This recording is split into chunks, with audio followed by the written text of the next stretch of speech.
Malaquías capítulo 4. Puedo indicar con un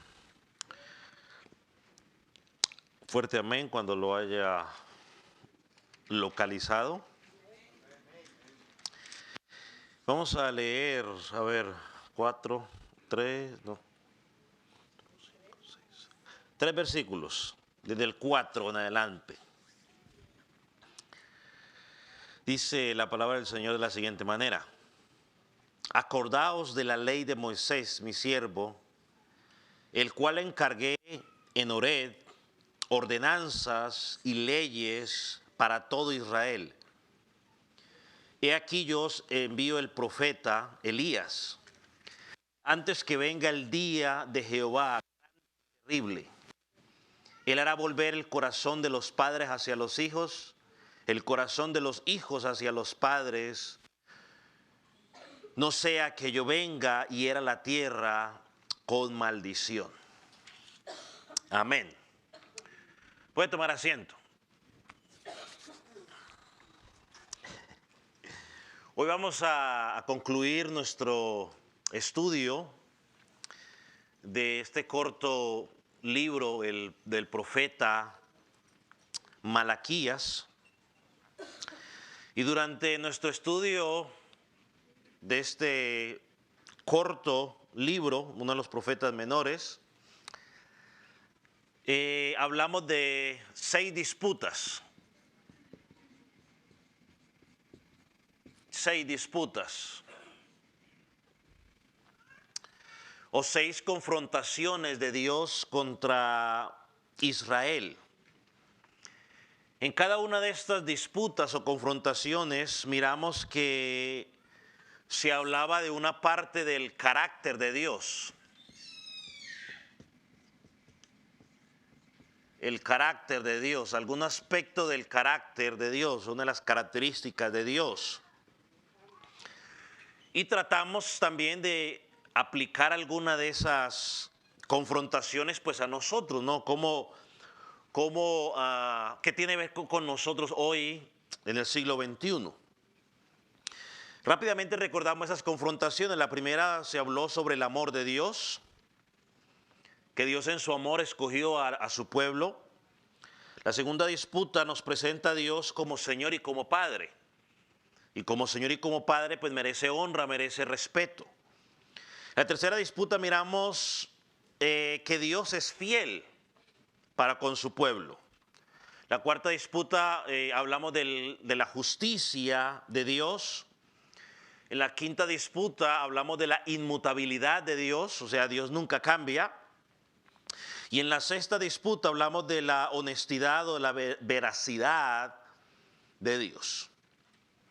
Ahora el profeta Malaquías va a terminar de escribir, y antes de terminar de escribir lleva al pueblo a que recuerden la ley de Moisés. Y es interesante, el pueblo de Israel no lo sabía, pero usted y yo hoy sí lo sabemos porque ya tenemos la revelación completa. Pero lo que ellos no sabían era de que ese era el último mensaje que ellos iban a recibir de parte de Dios. Porque por los próximos 400 años, dice, Dios no se volvió a manifestar a su pueblo de la forma como lo venía haciendo hasta ese momento. Hasta ese momento Dios hablaba directamente al profeta y el profeta era el portavoz de Dios. O sea, el profeta tenía que recibir lo que Dios le decía sin interpretar nada, simplemente tenía que pasarlo al pueblo. Al completar el Antiguo Testamento, Dios iba a seguir hablando a su pueblo, pero ahora les iba a hablar a través de lo que ya había revelado a los profetas y lo que ya estaba por escrito. Lo que ya había sido escrito, Dios iba a seguir hablando a su pueblo a través de lo que ya estaba escrito. Los profetas mayores, los profetas menores, los salmos o los libros poéticos y la ley. Lo mismo pasa con nosotros hoy. Nosotros creemos que Dios sigue hablando, pero Él sigue hablando bajo lo que Él ya estipuló en su palabra, no a través de nuevas revelaciones, porque ya Todo lo que él tenía que decir lo dijo. Él nos habla hoy es para que entendamos lo que él ya había dicho para su pueblo. Entonces, por medio de este mensaje, la conclusión a la cual llega el profeta le recuerda al pueblo y por lo tanto a nosotros la importancia de prestar atención a lo que Dios ya ha escrito en su palabra.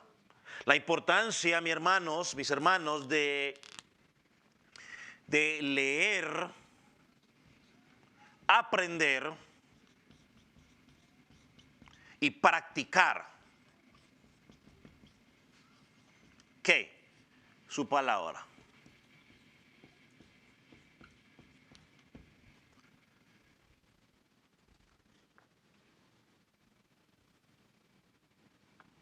Entonces el pueblo no solo tenía que recordar esas palabras. Yo creo que aquí hay dos cosas que miramos en estos 3 versículos que leímos. El pueblo no solo tenía que recordar las palabras de Dios, sino que también le servía como una especie de anticipación a lo que vendría. La gran manifestación del Mesías, donde se iba a cumplir esa obra redentora. Y para nuestro caso, es una proyección o también un recordatorio de que el Mesías regresará por segunda vez. Y esta vez que va a regresar, no va a regresar con relación al pecado, sino que va a regresar con poder y gloria. A poner a sus enemigos por estrado de sus pies, va a venir a juzgar a los impíos y va a venir a levantar a su iglesia y presentarla ante el Padre sin mancha y sin arruga. Así que podemos decir, como dijo el apóstol Pedro allá en 2 de Pedro 1, 19 al 21, hermano, tenemos en nuestras manos la palabra profética más segura. Va conmigo ahí a 2 de Pedro 2, 1, 19. Para que lea conmigo lo que dice allí.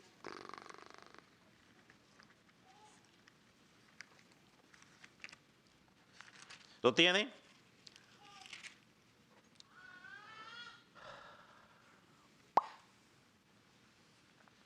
Tenemos también la palabra profética más segura, a la cual hacéis bien en estar atentos como una antorcha que alumbra en lugar oscuro, hasta que el día esclarezca y el lucero de la mañana salga en vuestros corazones. Entendiendo primero esto, que ninguna profecía de la Escritura es de interpretación privada, porque nunca la profecía fue traída por voluntad humana, sino que los santos hombres de Dios hablaron, siendo inspirados por el Espíritu Santo. Interesante, ¿no? Hablaron. No dice los grandes hombres de Dios hablan siendo inspirados. Si diera hablan, estaría hablando de que es un tiempo presente continuo, o sea que sigue hablando. No, hablaron en el pasado. Entonces, así que Dios no nos dejó a oscuras, si usted me permite usar esa palabra. No, nos dejó con su palabra. Entonces vamos a mirar 2 cosas el día de hoy, si Dios lo permite. Y en primer lugar, ¿qué tanto estamos prestando atención a la palabra de Dios? Y en segundo lugar, ¿realmente estamos esperando el regreso de Cristo? Y una pregunta, ¿realmente estamos esperando el regreso de Cristo? O el cristiano normal diría, amén, claro que sí. La pregunta es, ¿qué estoy haciendo yo mientras lo espero? Es como la novia que espera la visita de su novio en la noche. Está durante todo el día tratando de hacer todos los arreglos pertinentes para que él llegue ahí. O que, sí, dejémoslo hasta ahí. Entonces lo primero que dice el profeta, es: acordaos de la ley de Moisés, mi siervo. O es decir, acordaos de la ley del Señor. Aunque humanamente la ley fue dada por Moisés, Moisés fue el que la transmitió al pueblo, nació en el corazón ¿de quién? De Dios. No fueron las palabras de un hombre. No fue lo que a Moisés bien le parecía, no. Es el corazón de Dios donde Dios revela al hombre lo que él tiene en mente. Para nosotros hoy, podríamos decir de una forma general, es toda la escritura. Debemos tener la escritura presente, debemos meditar en ella de día y de noche. Y es más, hay que ir un poco más, hay que guardarla. Es decir, guardarla es ponerla por práctica. No hay nada de malo en que la persona, el creyente, sepa mucha escritura. Es más, hace unos años nosotros estábamos visitando a alguien, estábamos recién en Carolina del Norte, estábamos visitando nosotros a alguien y esa persona, eso era cite y cíteme Biblia, hermanos, y no me dejaba ni hablar de tanta Biblia que me citaba. Y un rato estaba yo tan cansado de que me citara Biblia que yo de una vez le dije, sí, pero la Biblia también dice que seamos hacedores y no solo oidores de la palabra. Y usted ni se congrega, se la pasa acá metido en su casa. Lo aterricé. ¿Hay que aprenderla? Claro que sí. ¿Es bueno aprenderla? Claro que sí. Pero no es para aprenderla para hacer concursos bíblicos. O actividades que esgrima bíblico que le llaman. Es para guardarla, para obedecerla. Porque Santiago dice que no podemos ser oidores olvidadizos, es decir, oidores olvidadizos. Es decir, es como si yo me miro en el espejo, dice Santiago, me doy cuenta que tengo algo en mi cara, pero simplemente me voy y no hago nada. Entonces, hay que aprenderla, claro que sí. Pero lo más importante, mi hermano, hay que guardarla, hay que ponerla por obra. Yo lo he dicho. Así si usted sepa un solo versículo, pero que usted ese solo versículo lo pueda vivir. Yo me acuerdo, no sé si los jóvenes se acuerdan, hace unos años cuando compartía con ellos, que yo les ponía la tarea que se aprendieran un versículo y luego les decía, quiero que me compartan esta semana, o sea, la próxima semana, cómo practicaron ese versículo durante esta semana en la escuela. Eso es guardar la palabra. ¿Cómo practiqué yo este versículo en la escuela esta semana? ¿Cómo he practicado el sermón del domingo en estos 2 días, en estos 3 días de escuela? ¿Cómo he practicado el sermón del domingo en estos 3 días en mi trabajo? ¿Cómo he practicado el sermón del domingo, lo que aprendí el domingo en mi hogar? Ese es el punto, mis amados. Porque podemos ser grandes teólogos, aún hasta en Facebook. Podemos ser grandes teólogos. Pero la pregunta es, ¿cuánto de eso vivimos en nuestra vida privada? Entonces el pasaje dice explícitamente la ley de Moisés. ¿Cuál era la ley de Moisés? Bueno, las ordenanzas, los decretos, los estatutos que Dios le dio. Fue dada, dice aquí, en el monte Horeb. Pero también fue dada para nosotros como iglesia. Entonces aquí hay que tener cuidado y yo me hago una pregunta. La pregunta es, ¿por qué esta exhortación sigue siendo vigente para nosotros el día de hoy?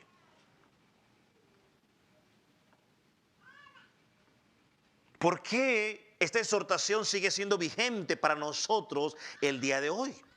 En primer lugar, entendemos que es vigente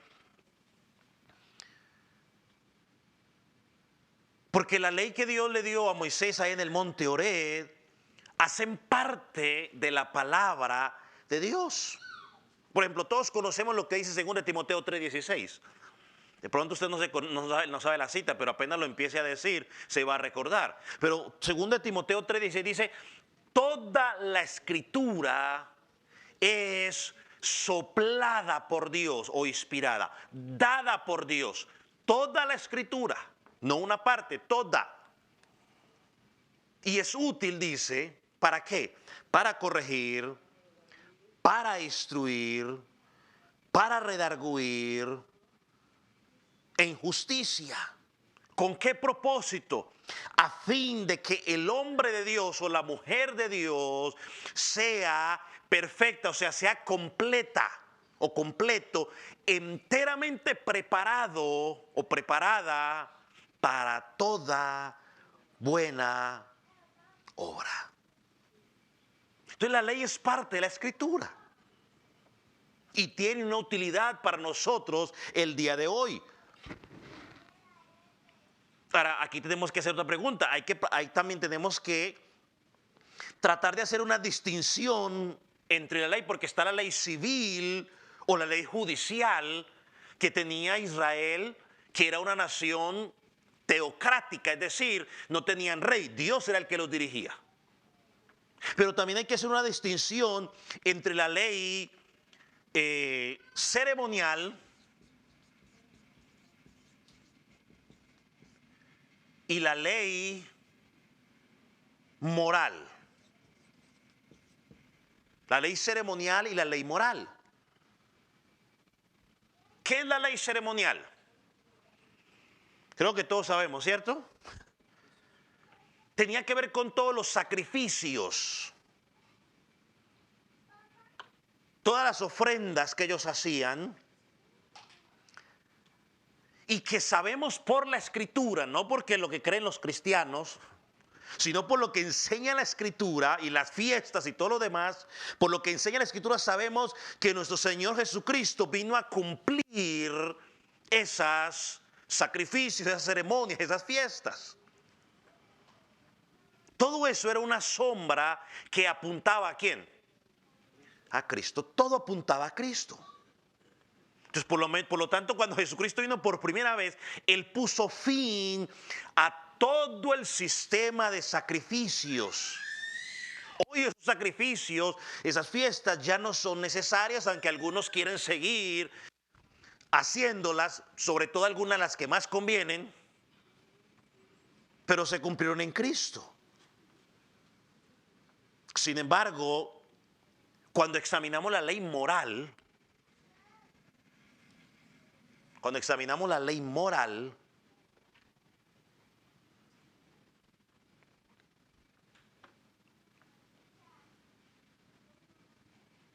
esa aplica a nosotros hoy. Por ejemplo, nosotros tenemos que sacrificar animales, ¿cierto? Pero sí nos enseña la Escritura que somos nosotros mismos los que tenemos que presentarnos como ¿qué? Sacrificio vivo, santo, agradable y perfecto delante del Señor. Romanos 12. O sea, no hay que ir a sacrificar al animal, pero yo tengo que presentarme delante de Él como un sacrificio vivo. O sea, ahora nosotros que tenemos un mejor entendimiento, tenemos que ponerlo por práctica. Ahora, la ley moral está expresada en lo que se conoce como los 10 mandamientos.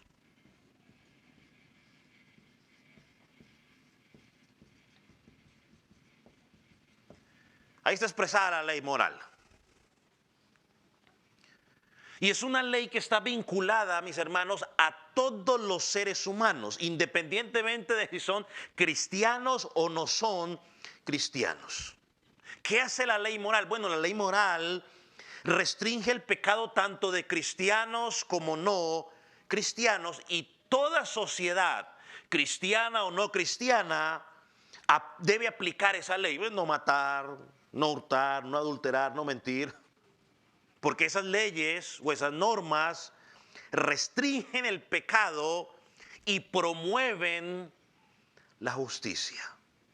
Pero una cosa más, al mismo tiempo, esa ley moral tiene un uso pedagógico o instructivo en el pueblo de Dios. Por ejemplo, si usted va a Romanos capítulo 7,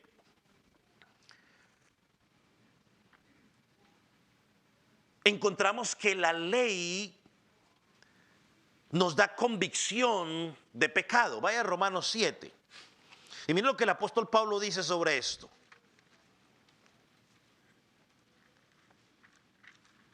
¿Dónde está Romanos?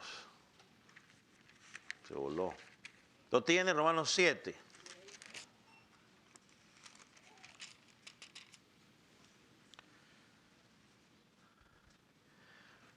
Dice, pregunta el apóstol, ¿qué diremos pues? ¿La ley es pecado? Y él mismo contesta, en ninguna manera. Entonces el versículo 7, en ninguna manera. ¿Por qué? Dice él. Pero yo no conocía el pecado sino por la ley, porque tampoco conocería la codicia si la ley no dijera, no codiciarás. Entonces Pablo lo que está diciendo aquí es que él pudo identificar que la codicia era pecado porque la ley le decía que la codiciar era malo. Entonces, la ley tiene un uso pedagógico, nos instruye. Y cuando nosotros empezamos a entender el estándar de Dios, es lo que nos lleva a pedir perdón. Para el hombre codiciar no es malo, pero para Dios sí. Y esto aplica a muchas cosas, porque la codicia, cuando yo aplico la codicia a mi vida, o el no codiciar, empiezo a dejar de desear cosas que no tengo. A veces pensamos únicamente, no codiciar a la mujer del prójimo. Bueno, a veces no le codiciamos a la mujer al prójimo, pero le codiciamos el teléfono, la casa, el carro, los hijos. Sí, ojalá y mi hijo fuera como, no, sus hijos son sus hijos. Dile gracias a Dios por el hijo. Si es perezoso, pues dile gracias a Dios por su hijo perezoso. ¿Qué más va a hacer? El trabajo, la posición de liderazgo en la congregación, o el talento, lo que sea. No. Entonces la ley tiene un uso pedagógico. Miren lo que dice Gálatas 3, 24. Gálatas 3, 24.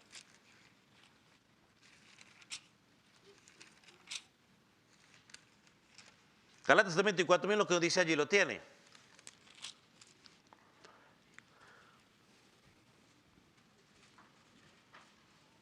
Ahí está. De manera que la ley ha sido nuestro ayo para llevarnos a Cristo, es decir, nuestro tutor, nuestra nana, pues, nuestra babysitter, como usted le quiera llamar, es nuestro babysitter, nuestro tutor que nos ha llevado a Cristo a fin de que fuésemos justificados por la fe. O sea, la ley nos muestra nuestra incapacidad de poder justificarnos delante de Dios por nuestras propias fuerzas o nuestros propios méritos. Nos guía a Cristo. La ley nos muestra y nos dice, mira, tú no puedes hacer eso, necesitas que alguien lo haga por ti. Y eso fue Cristo. Por eso dice, con el propósito de que seas justificado, seas declarado inocente por la fe en ¿quién? En la obra que Jesucristo hizo en la cruz del Calvario. Entonces, esa debe ser la regla que dirige el creyente en todas las áreas de su vida. Miren lo que dice, acordaos, volviendo a Malaquías, acordaos de la ley de Moisés, mi siervo. Hermano, Dios no nos deja ciegas. Dios nos dejó las normas para vivir esta vida cristiana, una vida que le agrade a Dios. Y cada vez que tú y yo ponemos su palabra como nuestra norma de vida para tomar decisiones, Dios es glorificado. Miremos uno de los mandamientos que nos dejaron los apóstoles. Porque todos los mandamientos o las normas que nos dejaron los apóstoles tienen como base y fundamento la ley de Dios. Vaya a Primera de Pedro, capítulo 2, versículo 15, que esto ya lo estudiamos en nuestro estudio de Pedro, que de hecho ya estamos a 2 domingos, sin nada sale diferente a 2 domingos de terminar la primera epístola.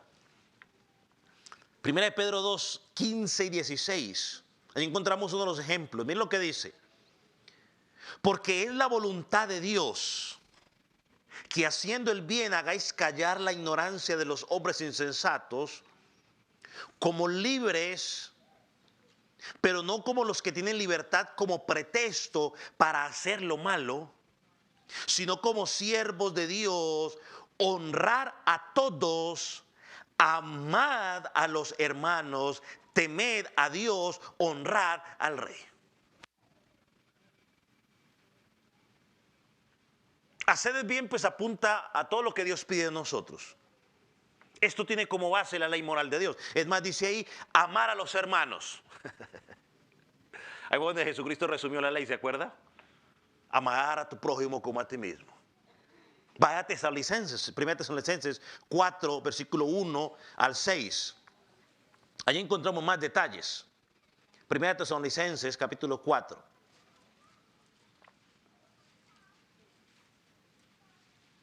Cada atrasito. Da la oportunidad para que lo busque.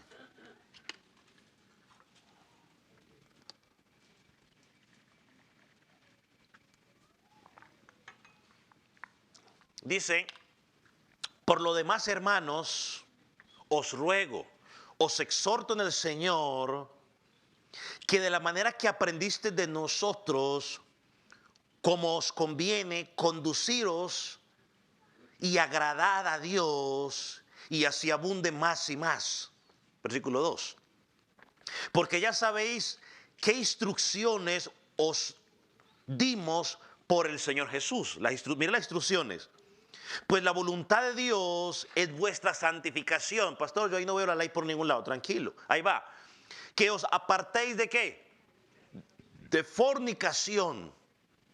Que cada uno de vosotros sepa tener su propia esposa en santidad y honor, no en pasiones de concupiscencia como los gentiles que no conocen a Dios, que ninguno agravie ni engañe en nada a su hermano, porque el Señor es vengador de todo esto, como ya os hemos dicho y testificado. Entonces, ¿qué es lo que los apóstoles están haciendo cuando nos dan estas instrucciones? Bueno, nos están dando la ley de Dios como fundamento. Por ejemplo, cuando dice que os apartéis de fornicación, que cada uno de vosotros sepa tener su propia esposa y honor, ¿qué viene a su mente de la ley moral de Dios? O de los 10 mandamientos entonces. No adulterar. No codiciar la mujer del prójimo. O el hombre de la prójima. Sí, pues porque si digo el hombre del prójimo, entonces la mujer dice, pues nosotros sí podemos. Bueno, pues, porque no vale, hay que aclarar porque es que uno nunca sabe. Cuando dice hacer el bien, amad a todos los hermanos.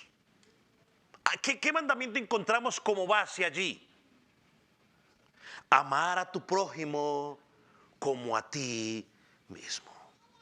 Es más, el mismo Señor Jesús, cuando le preguntaron, usted sabe, los fariseos, estos escribas, siempre andaban buscando a ver cuál era el mandamiento más importante. Y le preguntan, Jesús, tú dinos, maestro, rabí y todo lo demás.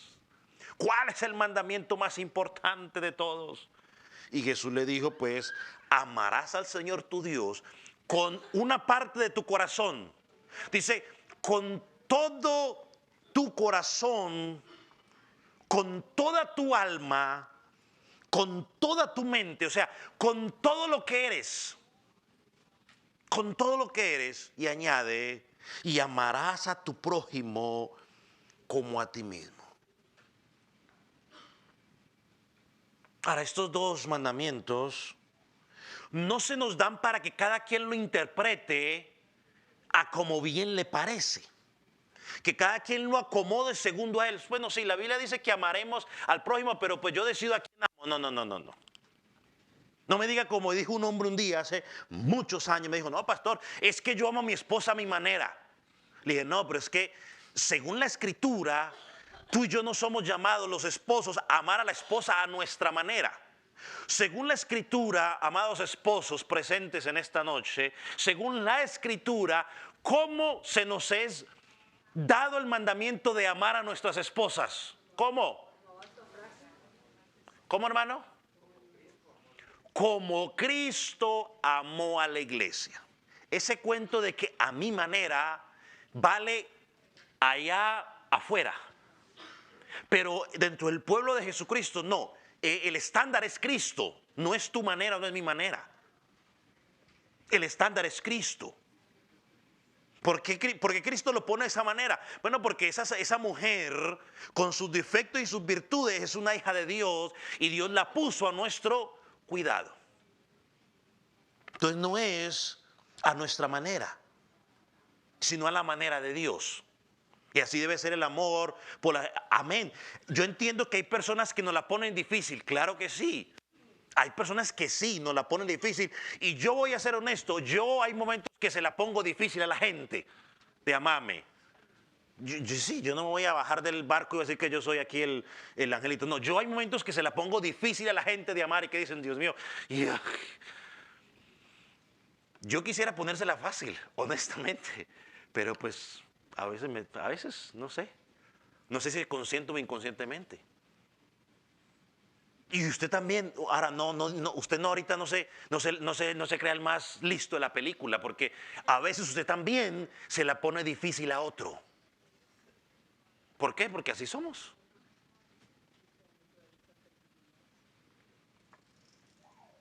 Miren lo que dice Romanos 13:8. Romanos 13:8. Entonces, ¿cómo está la manera de Dios? Bueno, la manera de Dios está definida en la ley de Dios y en toda la escritura. Pero miren lo que dice Romanos 13:8.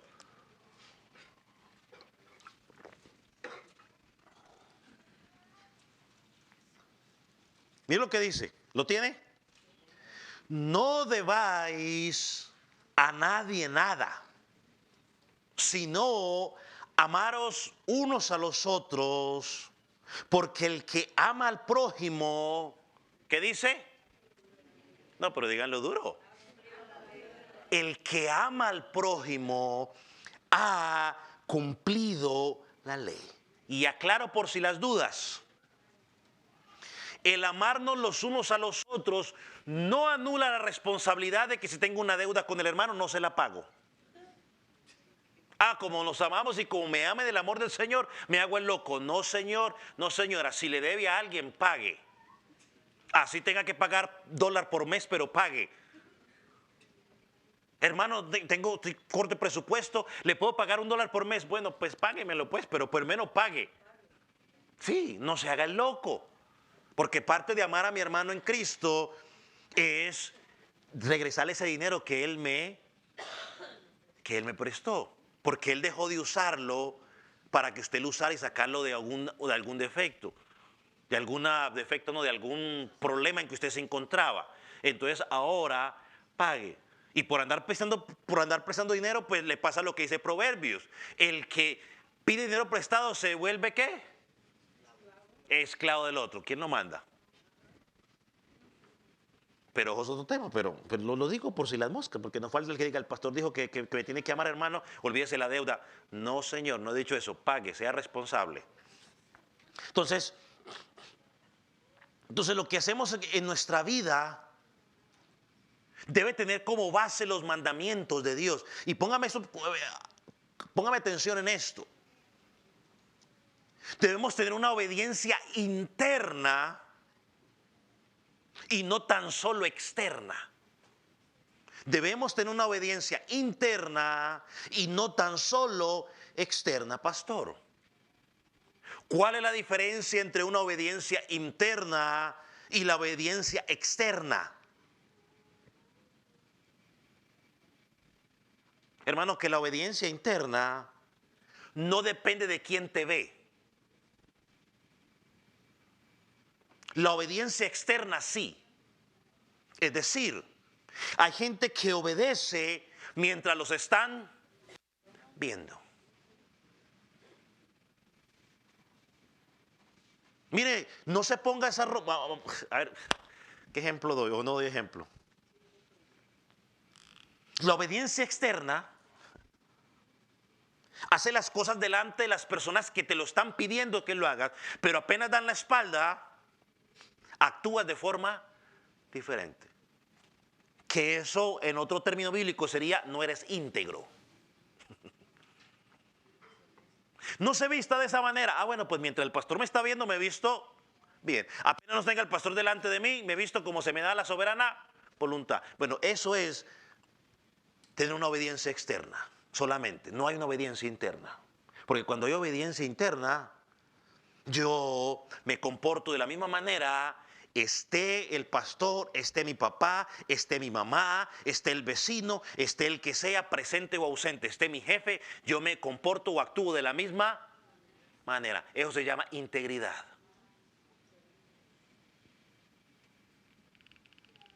Tenemos que obedecer a Cristo con una obediencia interna. No podemos caer en el error de dejarnos llevar por lo externo sin que haya una obediencia interna. Miren la palabra acordaos una vez más, volviendo a Malaquías. Acordaos. Esa palabra acordaos, según los estudiosos, se usa mucho en Deuteronomio. Aparece 15 veces más o menos. 15 veces más o menos. Pero yo creo que con esta palabra el profeta quería mover el pueblo a hacer algo. Cuando él les dice, acuérdense o recuerden, lo primero que le está diciendo es: mire, yo no le estoy diciendo nada nuevo. Siempre ha estado allí. Lo único que tienes que hacer es hacer lo que sabes que tienes que hacer. Ahora, ¿por qué les hace ese recordatorio? ¿Por qué hoy a nosotros se nos tiene que estar recordando constantemente lo mismo la palabra de Dios? ¿Sabe por qué? Porque nuestro engañoso corazón muchas veces nos traiciona. Porque a veces nuestro engañoso corazón o las tendencias nos llevan a descuidar la palabra de Dios. Ahora, si somos honestos, los que están, bueno, a ver, no sé, bueno, ¿cómo lo digo? Si somos honestos, tenemos que reconocer que muchas veces nosotros pecamos conscientes de que vamos a pecar.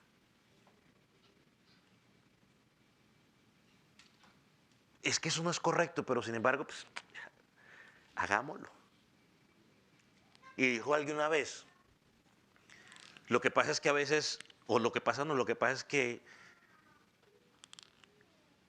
¿cómo es que dijo? Ay, lo tenía y se me fue. Chacho. El pecado ese nos produce una satisfacción momentánea. Y eso nos produce una satisfacción momentánea. Nos pasa lo de Saúl. Preferimos disfrutar el momento y nos olvidamos de lo que viene más adelante. Y muchas veces, si somos honestos, pecamos sabiendo que vamos a pecar. ¿Y sabe qué es lo triste?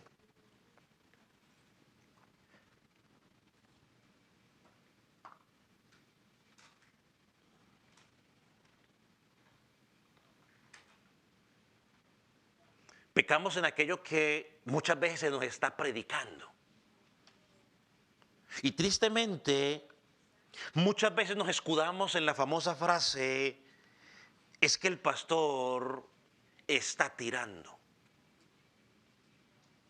Y los más diplomáticos dicen, de pronto no dicen me está tirando, pero diplomáticamente dicen: hombre, no debió decirlo. Eso debió decirlo allá en privado.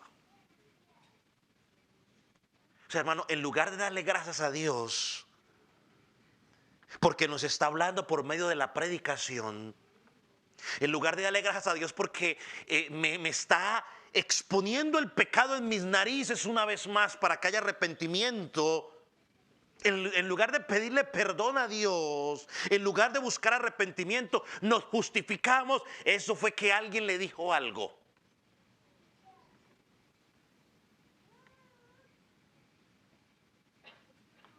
Hermano, no nos podemos dejar llevar por nuestro engañoso corazón.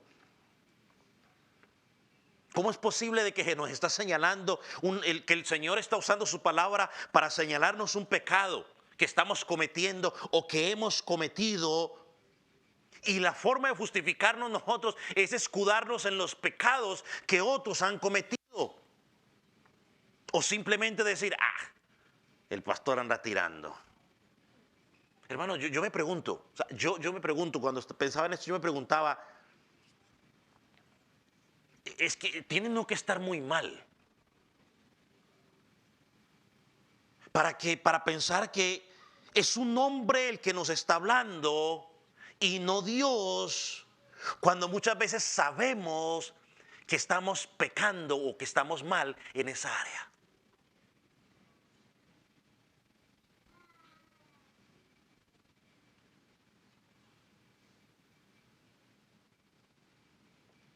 En lugar de decir, Dios está usando a este hombre o a esta persona con sus imperfecciones para mostrarme que estoy mal.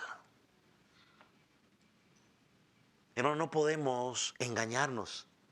Cuando yo pensaba en esto,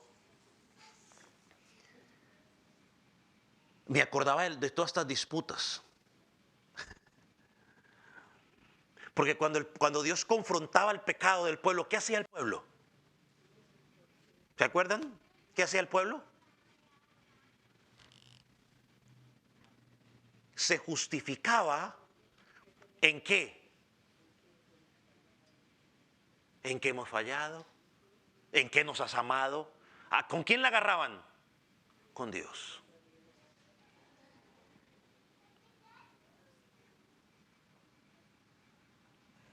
O sea, trataban de buscar supuestamente los errores de Dios en lugar de ellos corregir en lo que se habían equivocado. Y sabe, y nosotros los seres humanos tenemos una maña muy fea que aprendimos de Adán, creo yo. Y es que nos están corrigiendo por algo. Y en lugar de aceptar la corrección, ¿sabe qué hacemos? Buscamos el pecado de esa persona y nos defendemos con el pecado de esa persona. Por eso le decimos, ¿y tú, es que tú te crees muy perfecto? En lugar de decir, o sea, si usted está viendo que el hermano se está equivocando, el peor momento para usted hablarle del pecado a ese hermano es cuando usted está siendo corregido. Ese es el peor momento. Si yo estoy viendo que el hermano está corregido, pues entonces buscaré otro momento y me acercaré y le diré, hermano, ahora yo quiero hablar consigo sobre su vida. Pero en el momento que está siendo corregido, la actitud de un hombre y una mujer de Dios es tomar la postura de humildad y decir, hermano, voy a examinar lo que usted me está diciendo, voy a tratar de corregir. Si me he equivocado. O voy a examinar, quizás no voy a decir si me he equivocado, pero voy a examinar. Muchas gracias, hermano, esté orando por mí. Pero hermano, no caiga en el error de empezar a justificarse ni con el pecado de ese que está hablando, ni con el pecado de alguien que usted conoce. Aproveche la oportunidad que Dios le ha puesto. Tome ventaja. Yo creo que después de estudiar el libro de Malaquías, todos, al menos los que vinieron las 10 semanas que hemos estado hablando, los 10 estudios estos, hemos sido expuestos por la palabra de Dios en muchas áreas de nuestra vida. En nuestro amor hacia Dios, en cómo lo honramos, en qué tan fiel estamos siendo a Dios, cómo es nuestra adoración a Dios, en nuestros matrimonios. Si nuestro servicio a Dios es un servicio deficiente o un servicio mediocre, donde le prometemos a Dios una cantidad de cosas, pero a la hora de la hora no cumplimos nada, o que le prometemos todo y luego le damos las obras. Hermano, yo creo que este libro tuvo que habernos movido el piso impulsarnos en nuestro crecimiento espiritual. Los que tuvieron la oportunidad de escuchar los 10 estudios. Ahora, mira algo interesante. Luego del segundo punto, del primer punto, perdón, de recordarlo, de exhortarlos a recordar la ley del Señor, nos manda a esperar su gran día. Versículo 5. He aquí, yo os envío el profeta Elías, antes que venga el día de Jehová, grande y temible. Él hará volver el corazón de los padres hacia los hijos y el corazón de los hijos hacia los padres, no sea que yo venga y hiera la tierra con maldición. He aquí yo envío el profeta Elías. En Malaquías capítulo 3, que ya estudiamos, versículo 1, allí se nos dice, he aquí yo envío mi mensajero, el cual preparará el camino delante de mí. En los dos versículos, en el capítulo 4, versículo 5, y en el capítulo 3, versículo 1, nos habla, he aquí yo envío a Elías, capítulo 3, he aquí yo envío el mensajero. Ahora, ¿en qué sentido iba a enviar a Elías? Porque todos sabemos que Elías no murió. La Biblia describe que Elías fue arrebatado, ¿cierto? En un carruaje de fuego. ¿Debemos nosotros estar esperando entonces la reencarnación de Elías? ¿Qué diría usted? ¿Sí o no? De ninguna manera. Porque la Biblia en ningún lado habla de la reencarnación. Eso es lo que creen por allá en otras sectas.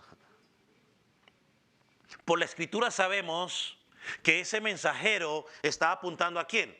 A Juan el Bautista. Pero a Juan el Bautista le preguntaron, ¿eres tú Elías? Mira la respuesta de Juan el Bautista, Juan capítulo 1, versículo 21. Su respuesta es clara. Él dice, y le preguntaron, ¿qué pues? ¿Eres tú Elías? Dijo, no soy. ¿Eres tú el profeta? Y él respondió, no. Y le dijeron, pues ¿quién eres? Para que demos respuesta a los que nos enviaron. ¿Qué dices de ti mismo? Y él dijo, soy la voz de uno que clama en el desierto, enderezad el camino del Señor, como dijo el profeta Isaías.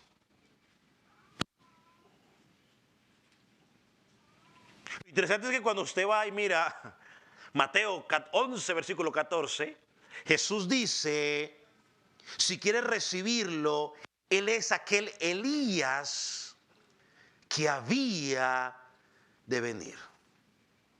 Entonces en Juan 1, 21, Juan dice que Él no es Elías. Y en Mateo 11, 14, Jesucristo nos dice que si quiere recibirlo a Él, Él es Elías. Hablando de Juan.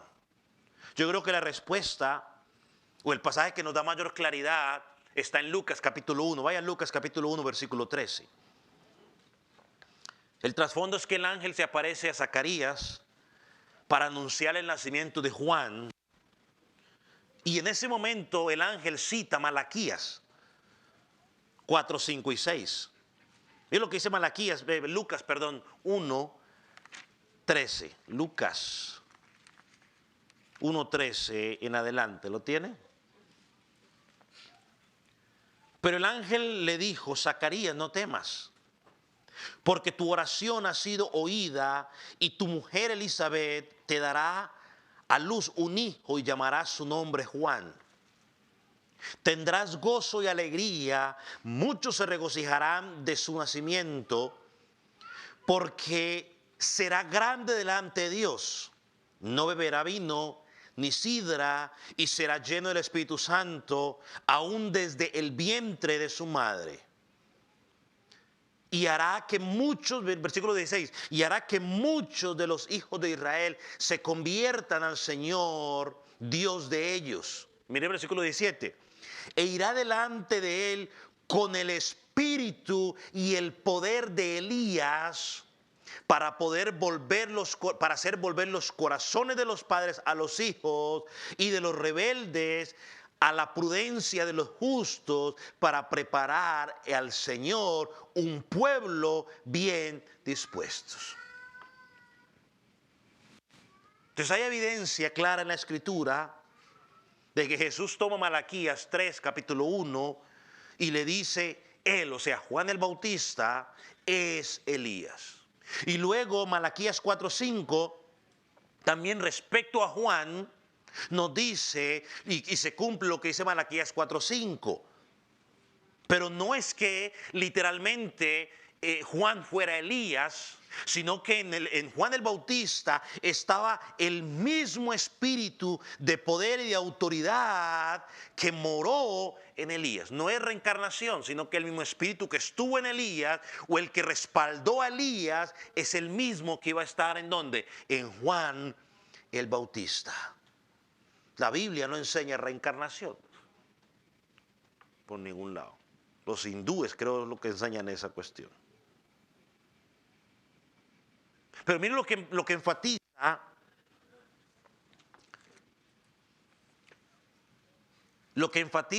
a ¿quién? El mensajero, la tarea del mensajero. Miren lo que nos dice. ¿Qué es lo que va a hacer? ¿Dónde estoy?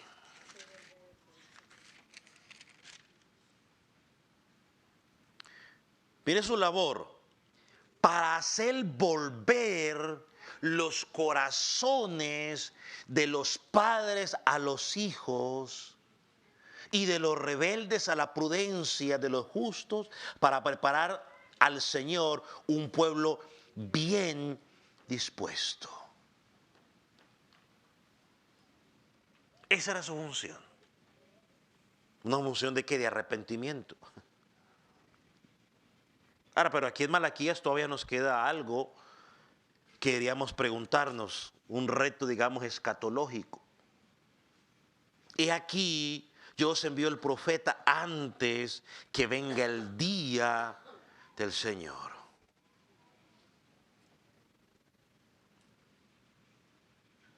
¿Será que ya vino el gran día, el día grande y temible de Jehová? Algunos dicen que hace referencia a la primera venida del Señor Jesucristo, cuando se encarnó para redimirnos del pecado y de nuestra culpa en la cruz del Calvario. Otros, especialmente los dispensacionalistas, dicen que si ustedes lo reciben, Él es Elías. Pero como no lo recibieron, pues no. Entonces todavía falta que un Elías venga. Entonces por eso, alguna razón que uno de los testigos de Apocalipsis, por eso muchos dicen, uno de los testigos es Elías. Especulaciones. Pero cuando leemos el pasaje, sin ningún tipo de prejuicio, creo yo veremos con claridad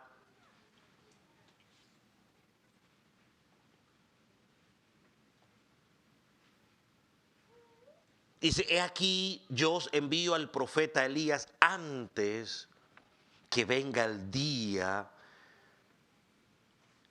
de Jehová. Ya vino Elías prometido en Juan el Bautista. Juan el Bautista nos vino a llamar al arrepentimiento. Entre tanto que venga ese día grande y terrible de Jehová. Y hermanos y amigos, estamos en ese tiempo de arrepentimiento, donde sigue habiendo el llamado al arrepentimiento antes de que el Señor se manifieste en ese día terrible. Mira lo que dice Mateo capítulo 3 versículo 1. Mateo 3, ahí adelantico en Malaquías. Dice, en aquellos días vino Juan el Bautista predicando en el desierto de Judea, diciendo, arrepentíos, porque el reino de los cielos se ha acercado. Pues este es aquel de quien habló el profeta Isaías cuando dijo, voz del que clama, preparad el camino del Señor, enderezad su senda. El mensaje de Juan era un mensaje de ¿qué? De arrepentimiento. Ahora mire el versículo 7 del mismo capítulo 3. Y al ver que muchos de los fariseos y los saduceos venían al bautismo, les decía: generación de víboras. No, yo no soy el Juan el Bautista, pero seguro que si le llego a decir a alguien generación de víboras, me lo he hecho enemigo de por vida. O si le digo víbora. ¿Quién nos enseñó a huir de la vida, de la ira venidera? Y miren lo que dice el versículo 8. Haced pues frutos dignos de arrepentimiento. Es decir, muestra con tu estilo de vida que realmente has cambiado tu forma de pensar. Es que no es que canto en la iglesia, no es que yo ofrendo, es que yo es que publico en las redes sociales. No. Muestra con tu estilo de vida que realmente has cambiado de dirección, metanoia, que ha habido un cambio en tu forma de pensar. Muéstralo con tu vida. ¿Y dónde voy a mostrar yo eso si no es en el colegio, no en la escuela, si no es en el trabajo, si no es en mi casa, si no es en el campo deportivo? ¿Dónde más? En la tienda. Los que andan probando las uvas a ver si qué tal dulces están. Las manzanas, a ver.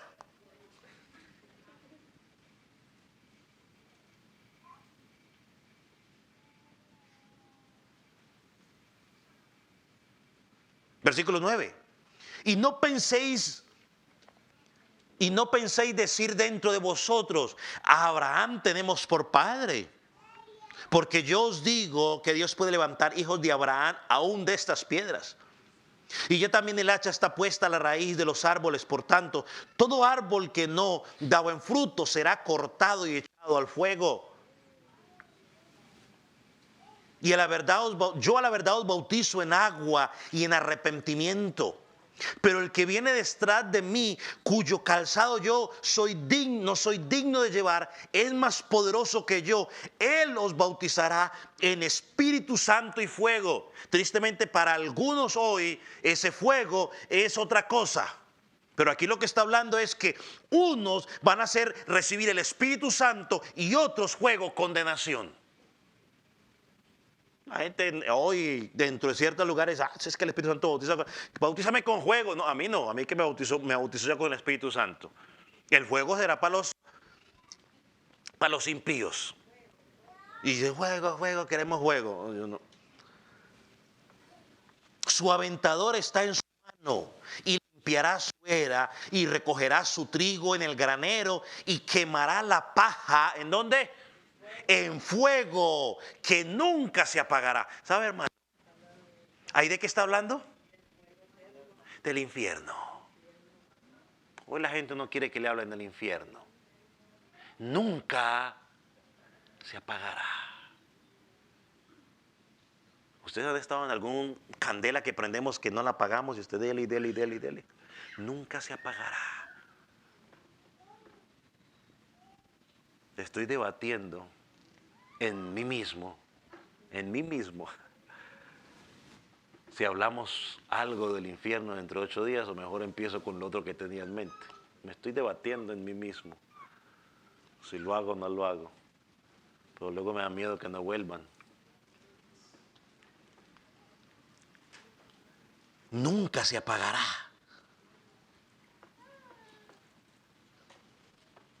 Así que Cristo vino a anunciar las buenas nuevas de salvación.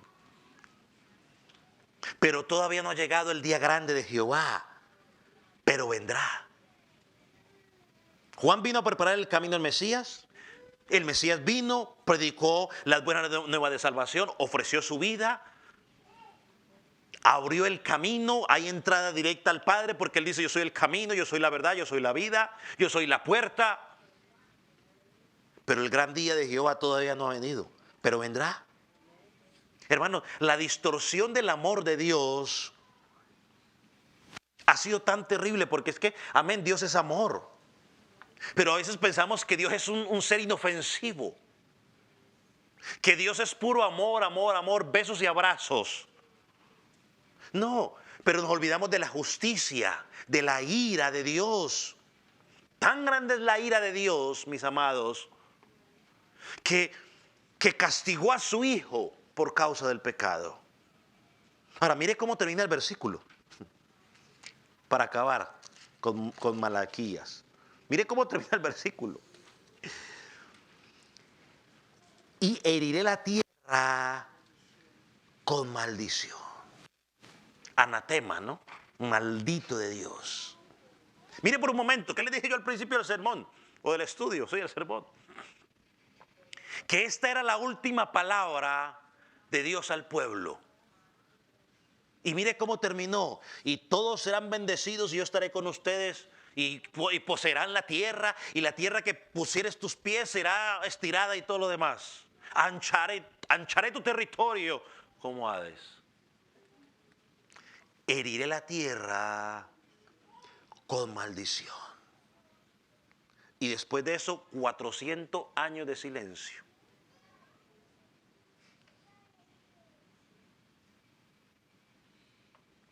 Todos sabemos que cuando era algo anatema, tenía que ser quitado de en medio del pueblo. Él dice, no pueden participar del anatema. Tenía que ser cortado.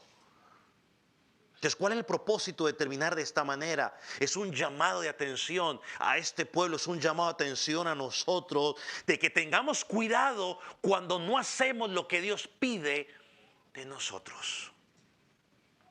Hermanos, si somos responsables de quebrar la ley de Dios, no quedaremos impunes. Y amigo que me escuchas, joven, niño, si estás sin Cristo en este momento, estás bajo maldición. Eres un maldito de Dios. Suena feo, pero así es. Así que el problema no es la ley, porque la ley es buena. El problema somos nosotros que no queremos cumplir o que no podemos cumplir esa ley de Dios.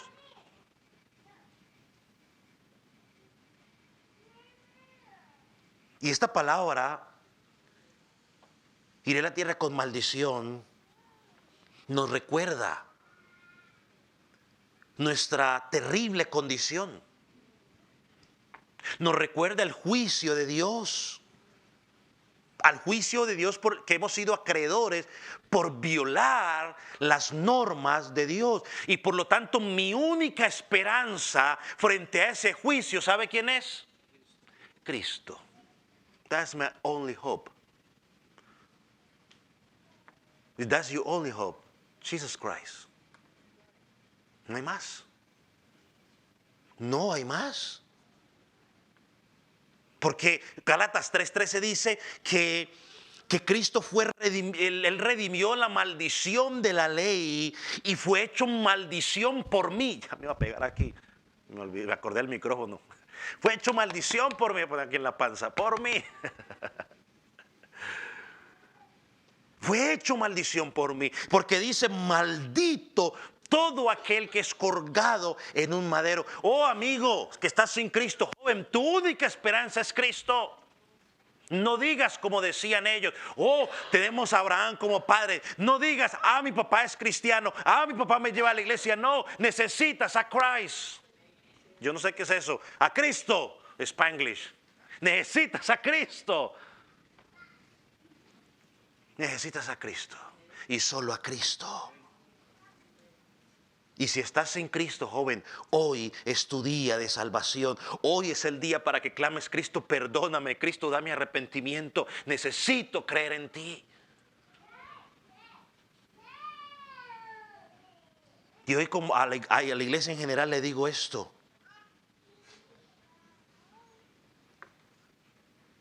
Que mi oración es que a lo largo de usted haber estudiado este libro haya sido de provecho espiritual para su vida personal y de provecho espiritual como congregación. Mi oración es que este libro le haya motivado a usted a crecer, a correr esa milla extra para crecer espiritualmente. Que si tu vida está de capa caída, que este libro le haya motivado y haya sido reto para usted decir, yo me voy a levantar. Voy a empezar a buscarle. Mire lo que dice el Salmo 73, versículo 26. Puede fallarme la salud y debilitarse mi espíritu, pero Dios sigue siendo la fuerza de mi corazón. Amén. Él es mío para siempre. porque he aquí los que se alejan de ti perecerán. Tú destruirás a todo aquel que de ti se aparte. Pero en cuanto a mí, acércame a Dios, el acercarme a Dios es el bien, pues he puesto en Jehová el Señor mi esperanza para contar todas sus obras. Hermanos, Pablo en 1 Corintios 15:58 dice lo siguiente: así que, hermanos, amados míos, estad firmes, estad constantes, creciendo en la obra del Señor. El versículo que muchos sabemos, sabiendo que vuestro trabajo en el Señor no es en vano. Servir a Dios no es en vano. Buscar a Dios no es en vano. Orar a Dios no es en vano. Aprender su palabra no es en vano. Congregarse no es en vano. No caigamos en la trampa de alejarnos de Dios. No es la mejor opción. No es la mejor opción. Y termino con Apocalipsis 3:3. Pastor, ¿cómo va a terminar con Apocalipsis? ¿Sí? ¿Y qué tiene malo que terminemos con Apocalipsis? Hermano, estamos leyendo.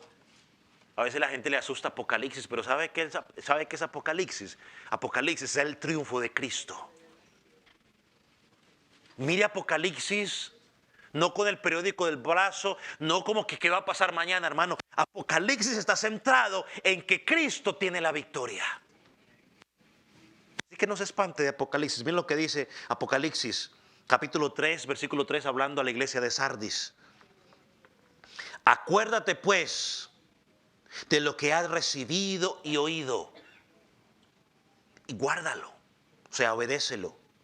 Arrepiéntete de lo que tengas que arrepentirte, ya esa parte la agregué yo. Pues si no velas, vendrá sobre ti como ladrón y no sabrás a qué hora vendrá sobre ti. Que el Señor nos ayude. Que tenga oídos para oír, que haya oído lo que Cristo dijo a su iglesia. Vamos a orar.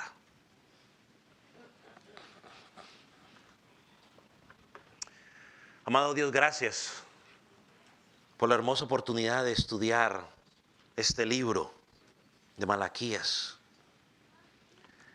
Gracias, Señor, porque cada una de las reprensiones al pueblo también, en cierta manera, son reprensiones a nosotros. Gracias por mostrarnos tu amor. Señor, oramos para que lo que aprendimos allí nos sirva o nos motive a nuestro crecimiento espiritual. Cada uno de los que estamos aquí estamos en un proceso de santificación a un nivel diferente, a una velocidad diferente. Señor, pero oramos para que cada uno de los que estamos aquí nos responsabilicemos, Señor, en nuestro crecimiento espiritual. Para que todo aquel que esté siendo bombardeado por las mentiras del enemigo, de su engañoso corazón, para volver atrás, para dejar todo tirado, oh, que tu Espíritu Santo redarguya su vida. Señor, yo oro por aquellos jóvenes, niños o adultos que en esta mañana, que en esta tarde todavía están muertos en delitos y pecados. Señor, para que tu Espíritu Santo obra en sus vidas. Señor, para que vean la realidad de su pecado y que también vean la realidad de la consecuencia de su pecado. Y que también puedan ver que tú eres el único camino, que tú eres la vida, que tú eres la puerta. Y ellos puedan venir a ti y clamar por fe y arrepentimiento. Espíritu Santo, atráelos con esos lazos de amor. Padre, gracias por esta exhortación. En el nombre de Jesús. Amén. Amén.